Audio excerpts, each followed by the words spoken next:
Level 1, the recruit. You're 20. You didn't apply once. You applied twice. The first time, you failed the psychological screening. Not because you were unstable, because you were too eager to prove you weren't.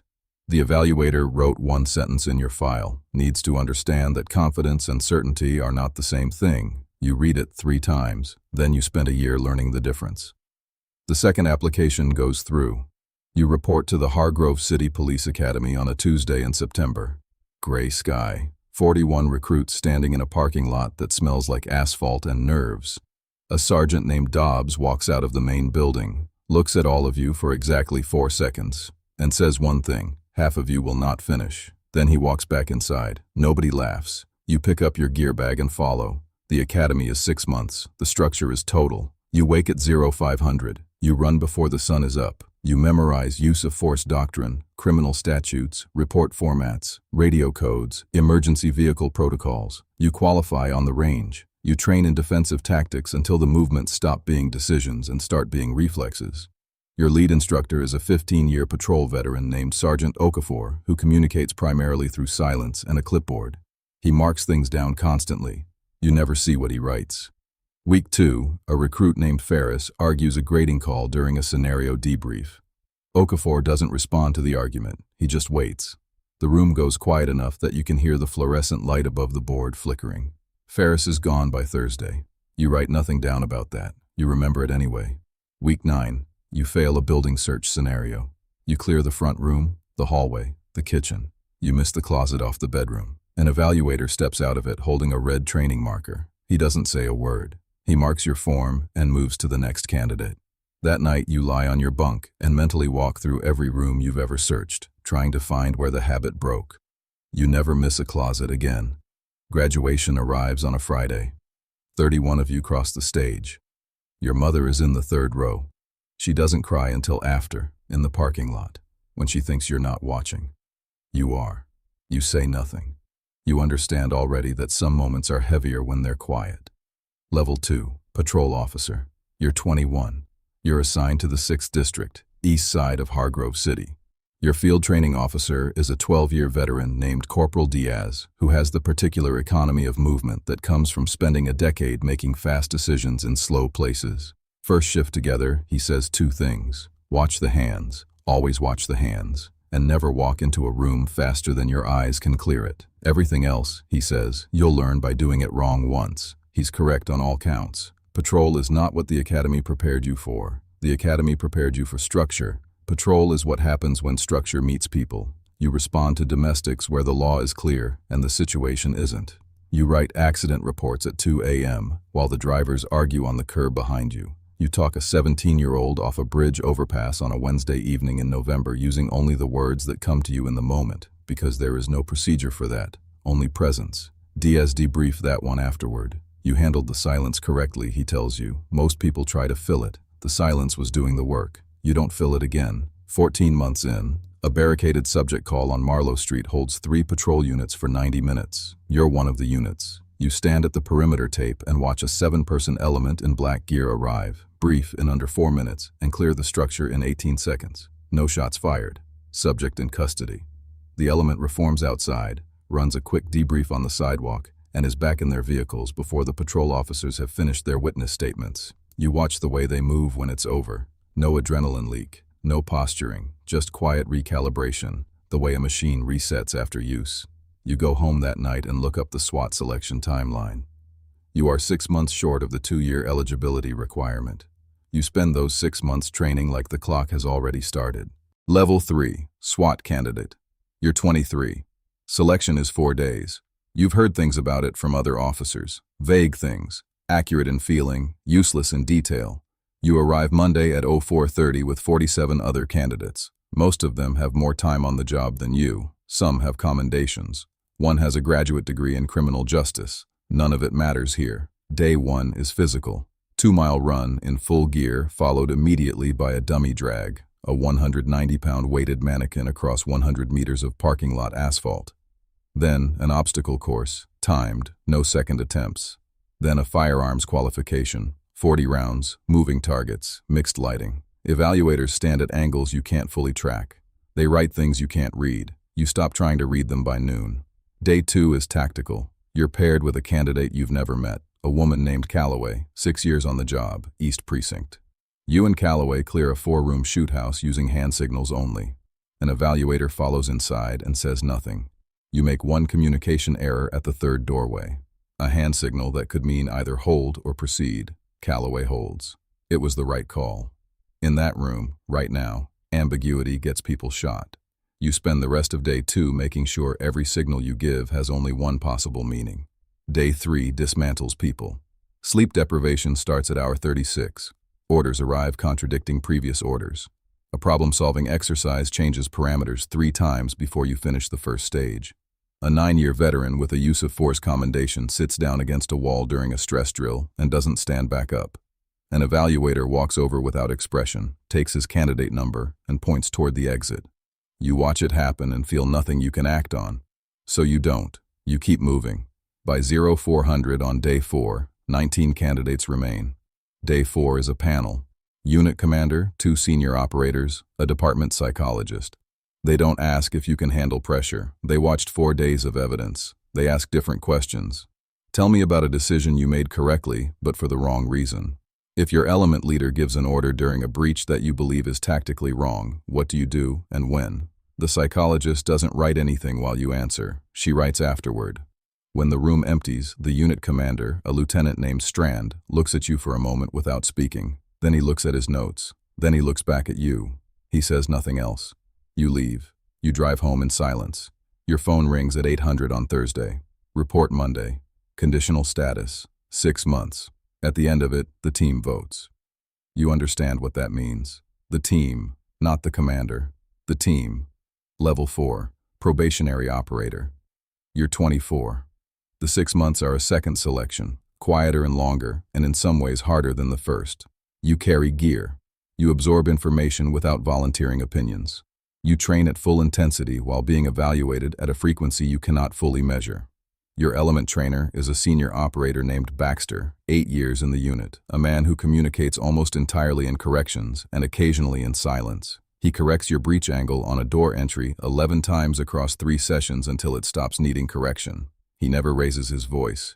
He never tells you that you're improving. You learn to read the absence of correction as progress. Your first call-out is a barricade situation.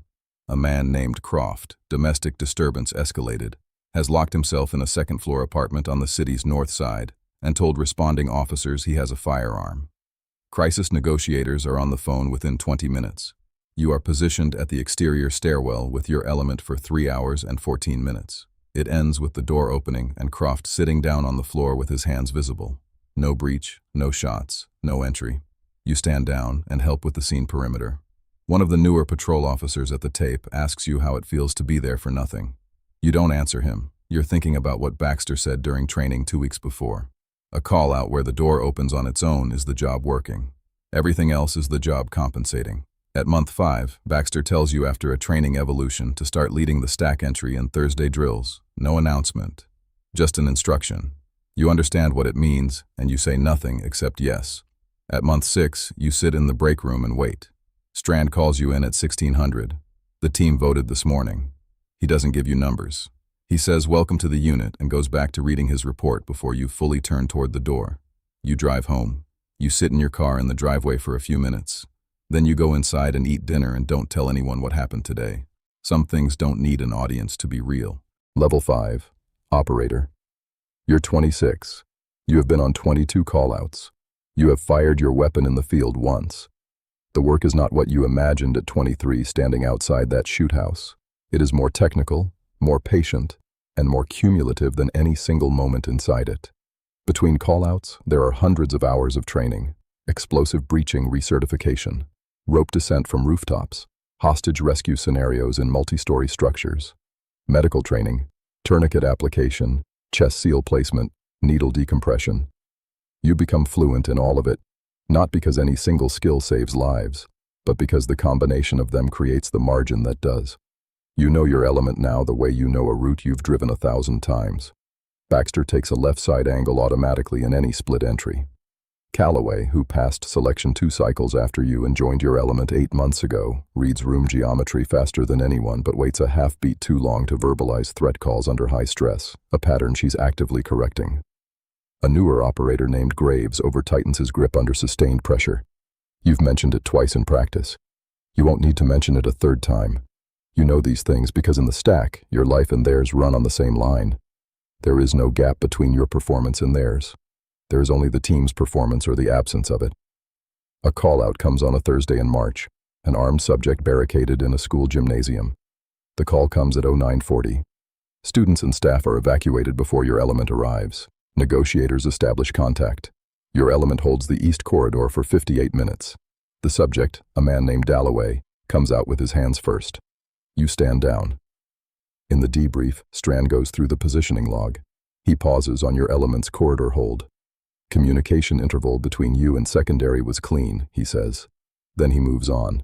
That's the whole acknowledgement. It's enough. Level 6, Senior Operator, you're 29. Baxter is promoted to Sergeant. His element leader position opens. Strand offers it to you. You accept. You go home that night and sit with the weight of what it actually means. Before, you had to trust your own training completely. Now you have to trust 5 other people's training as completely as your own, and you have to be the reason their training keeps improving. Those are not the same responsibility. Leadership in this unit is not ahead of the team. It is so synchronized with the team that the line between your decision and their movement becomes invisible. The best element leaders, Baxter once told you, aren't the ones their team follows. They're the ones their team moves with. You spent years watching him. Now you understand what he meant. Your first major call-out as element leader is a kidnapping situation. A 14-year-old girl named Rosa Medina, taken from outside her school, held at a residential property on the city's southeast corridor. Intelligence is partial, floor plan approximate. 1 confirmed firearm, possibly 2. Your element takes secondary breach on the rear of the structure. You spend 70 minutes in planning, entry sequencing, contingency positions if the primary entry point is compromised, communication protocols if radio drops, plan for the plan failing. The operation runs at 0340, primary and secondary breach simultaneously. Your element clears the back corridor, a utility room, and a rear bedroom. Primary element makes contact in the front of the structure. Suspect surrenders. Rosa Medina is found in a closet off the main hallway. She's cold and frightened and unharmed. You watch her reach the ambulance across the front lawn. Then you go back inside to help with documentation. Nobody marks a call-out complete until the paperwork reflects what actually happened. In the debrief, Strand pauses on your element's movement log. Contingency positioning on the east wall held the secondary angle correctly when primary's timeline shifted, he says. Then he moves to the next item. No ceremony. An acknowledgement from someone who has seen enough done wrong to recognize when it's done right. You write Rosa Medina's name in your notebook that night, not her case number. Her name. Some things should be carried by name. Level 7 Sergeant, you're 34. You pass the sergeant's examination. You are assigned as squad supervisor, 12 operators, 2 6-person elements. You are responsible for their training cycles, their qualification currency, their equipment readiness, and their cohesion, in a sense that no checklist captures. Strand, now a lieutenant, gives you one briefing. He doesn't have notes. As an operator, your job was to be exactly where you needed to be at exactly the right moment. As a sergeant, your job is to make sure 12 people can do that. If they can't, it's on you. Not because the department says so, because that's what it actually means. You run training hard and varied. Predictability in training creates complacency in operations, and complacency creates conditions for people to get hurt. You run night scenarios, multi-structure simultaneous entry drills, communication failure exercises where your operators have to adapt when the plan stops matching reality, because it always does eventually. One of your senior operators, a 7-year veteran named Teller, goes flat mid-year, still sharp, still professional, but something behind the eyes has dimmed. You don't put it in a report. You sit with him after Thursday training and talk about nothing consequential for 20 minutes, the way you would sit with someone who has trusted you with their life for 7 years. Because that is exactly what he is. By the following month, Teller is back. You never mention it again. Neither does he. Your largest call-out as sergeant is a bank hostage situation downtown. 2 armed subjects, 4 hostages, a floor plan your intelligence puts at 70% reliable. Negotiators work for 4 hours. Contact is established and lost twice. You manage your squad elements from the forward staging area, coordinating sight lines with the second squad sergeant, integrating sniper overwatch, maintaining communication with Strand at command as the situation shifts in real time. At hour 5, one hostage is released as a show of good faith. At hour 6, negotiators achieve surrender. All 4 hostages walk out. In the debrief, Strand looks at your squad's communication log. Sightline adjustment at hour 3 was the right call, he says. You tell him Calloway flagged it during a radio break. He nods once. That's what I mean, he says. Level 8, Lieutenant. You're 40. Strand retires after 27 years. The unit gathers on a Friday. There is food. There are stories told in the specific shorthand of people who have operated together for a decade, references that mean nothing outside this room and everything inside it. The laughter is particular. You only understand it if you've earned it. Strand shakes your hand last. He says you're not ready. You look at him. Nobody ever is, he says. That's not the qualification. The qualification is that you'll do it anyway. You are promoted to lieutenant and named SWAT team commander. The weight is categorically different from everything below it. As sergeant, you were responsible for 12 people and what they could do together. As lieutenant, you are responsible for the entire unit, both squads, 24 operators.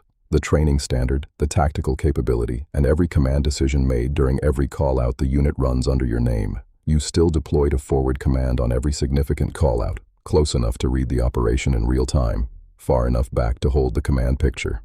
Your first major call-out as lieutenant is a hostage situation that begins as a welfare check. A man named Alcott, documented crisis history, 2 firearms, has taken a neighbor inside his apartment on the city's west end.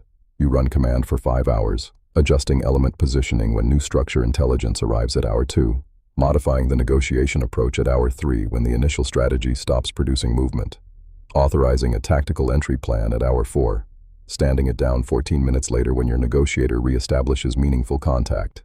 The situation resolves at hour 5, surrender, hostage unharmed. In the debrief, your senior sergeant looks at your command log. You stood down the entry at hour 4. He says nobody would have questioned the other call. Your negotiator said give her 15 minutes. She'd earned that margin, you tell him. One nod. That is the whole conversation. Command is not the accumulation of authority. It is the accumulation of judgment. And judgment in this unit is only ever built from knowing what it costs from inside the stack first.